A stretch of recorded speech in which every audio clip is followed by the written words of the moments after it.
O rio estava escuro, grosso, quase um metal líquido correndo em silêncio sob a superfície da cidade que se orgulhava da ordem e do brilho. O sangue ainda tingia suas águas dias depois da primeira praga. Um cheiro agreste de peixe morto e sol batendo em pedra se espalhava por becos e pátios.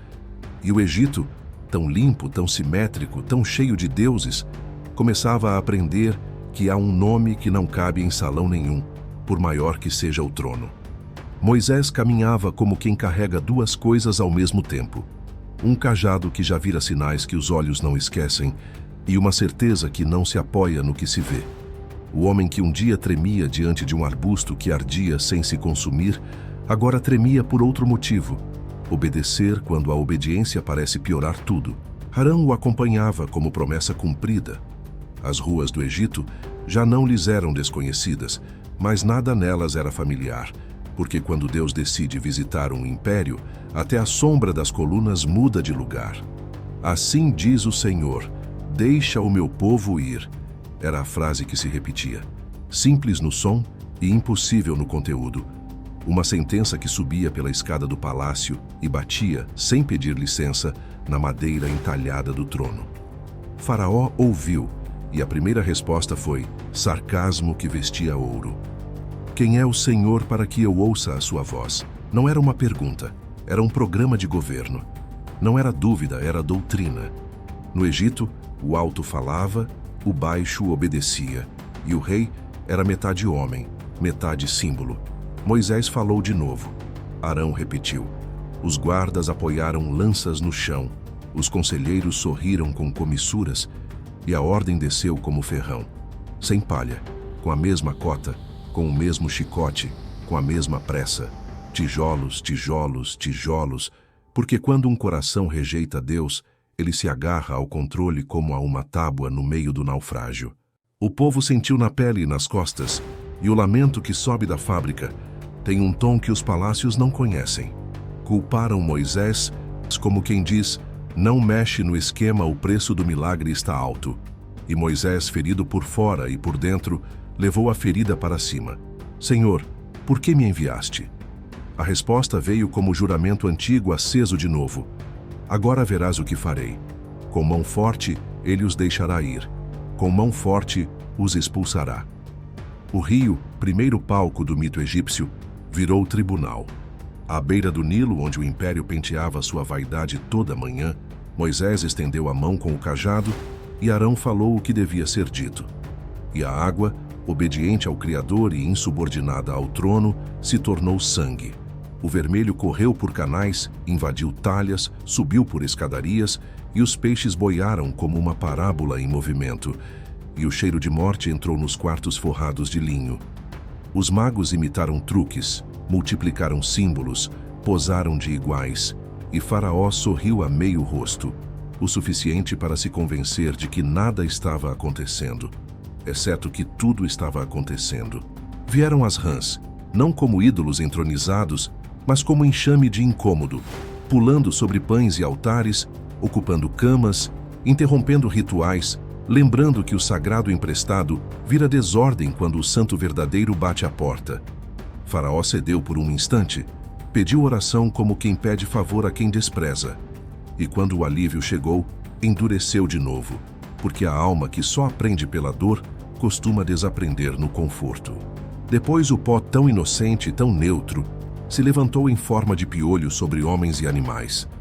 Os magos tentaram repetir e não puderam e disseram, talvez sem admitir: isto é dedo de Deus. E ainda assim, o trono manteve a lombada tesa. O céu começou a visitar os bairros com nuvens de moscas, um zumbido denso que cobria paredes, mercados, templos. A distinção surgiu pela primeira vez como doutrina visível. Em Gósen, onde viviam os filhos de Israel, não havia praga, e a teologia saiu do rolo para a rua. Deus sabe separar, sabe cercar, sabe guardar quem chama pelo nome, mesmo quando a cidade geme. Faraó propôs compromissos indecentes. Sacrifiquem aqui mesmo, como quem oferece religião com tornozeleira eletrônica. Moisés recusou, porque o culto que Deus pede não cabe em gaiola. O rei voltou atrás, como sempre volta quem negocia com Deus para não entregar nada. O gado tombou, camelos calaram, bois ficaram quietos de uma quietude que ninguém deseja. A economia gemeu como um prédio que racha no térreo. Faraó mandou ver com os próprios olhos se em Gósen havia perda, e não havia.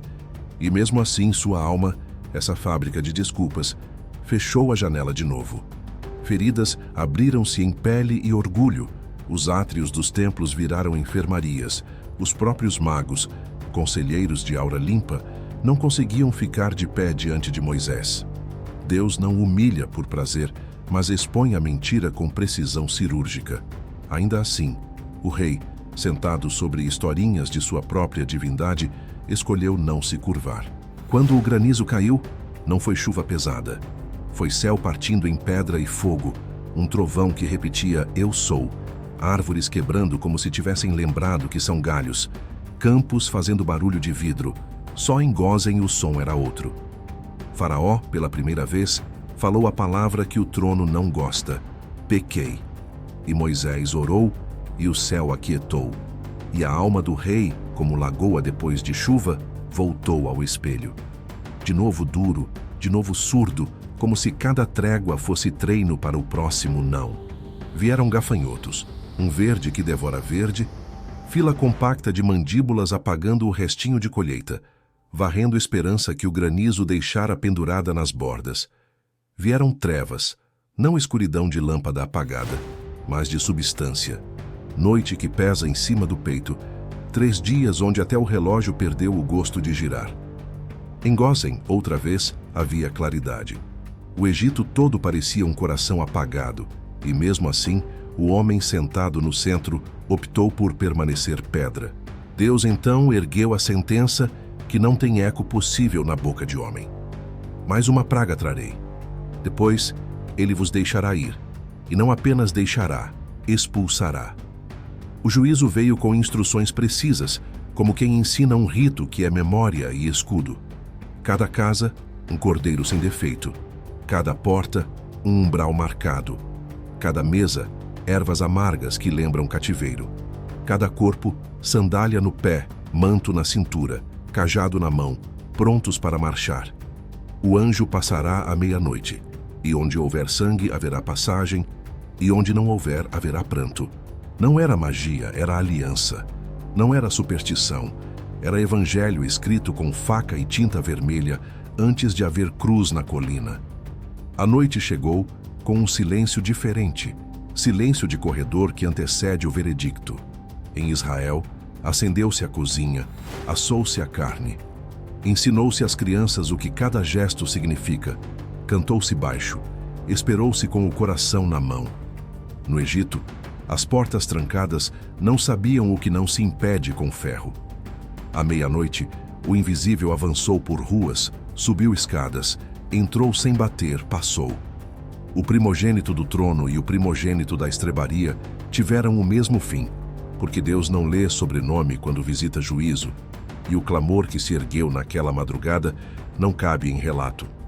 Diz a Escritura que nunca houve choro igual, do palácio ao cárcere. Onde havia sangue, havia sono. Onde não havia, havia lamento. E, nas duas situações, havia Deus. Faraó levantou-se de um salto que não era digno. Era desespero. Mandou chamar Moisés e Arão na hora, sem cerimônia, e falou, como quem reconhece tarde demais o que deveria ter aprendido antes. Levantem-se, saiam, vão servir ao Senhor como disseram. Levem seus rebanhos, vão, e abençoem-me também. O império que acreditava reger o Nilo agora pedia bênção a pastores. Quando Deus decide ensinar, as hierarquias aprendem geografia nova. O povo saiu apressado, com massa ainda sem fermento, com joias emprestadas, com histórias nascendo. Cada passo era caderno, cada família era parágrafo. E o deserto, que tantas vezes parece vazio, soou, naquela noite, como porta que se abre para o lado certo. Mas o episódio não se conta sem dizer a verdade que dói. Antes de a libertação cantar, a obediência sangrou. Antes de a saída se abrir, a fidelidade tropeçou em degraus de demora. O chamado de Moisés não foi bilhete premiado, foi carta de alforria escrita devagar, com idas e vindas, com negações e sinais, com um rei que preferiu ruína a reconhecer um nome. Há quem diga que Deus endureceu o coração de Faraó, e endureceu sim, mas endureceu de um jeito que revela o que já estava lá, como o sol que seca barro e derrete cera ao mesmo tempo, a mesma luz, produzindo destinos opostos, porque a questão nunca é o brilho, é de que material a alma é feita. Se você está nesse ponto da travessia em que obedeceu e ainda assim as coisas pioraram, em que a palavra sim virou mais peso, mais portas fechadas, mais contradições, saiba que a Escritura não te engana com promessas fáceis. O Deus que chama permanece quando a realidade resiste. Ele repete: eu sou o Senhor para ouvidos cansados, dá sinais suficientes para sustentar a fé sem sequestrar a liberdade. Distingue quem é seu mesmo quando trevas cobrem a cidade, e no momento que só ele decide, manda passar o anjo e pinta de saída a porta que ontem parecia parede. Se esse episódio falou com você, escreva nos comentários. Eu permanecerei mesmo quando tudo piorar, não como amuleto, mas como decisão. E compartilhe com alguém que já disse: eis-me aqui, e agora precisa de fôlego para atravessar o entre a ordem e a resposta, entre a promessa e a porta aberta. Você já está inscrito no Episódios Bíblicos Narrados? Se ainda não, inscreva-se agora e ative o sininho. Toda semana a gente conta, com reverência e peso, cenas em que Deus passa, fala, julga, salva e a alma aprende a caminhar. Deixe o like se este vídeo te edificou. Não é só apoio, é sinal para que a palavra alcance quem precisa. E siga com a gente. A história não terminou no vão. Ainda há mar para abrir, cântico para aprender, deserto para amadurecer e um Deus que, sem pressa, conduz cada passo. Até que o império aprenda que tronos se levantam e caem, mas o nome continua de pé.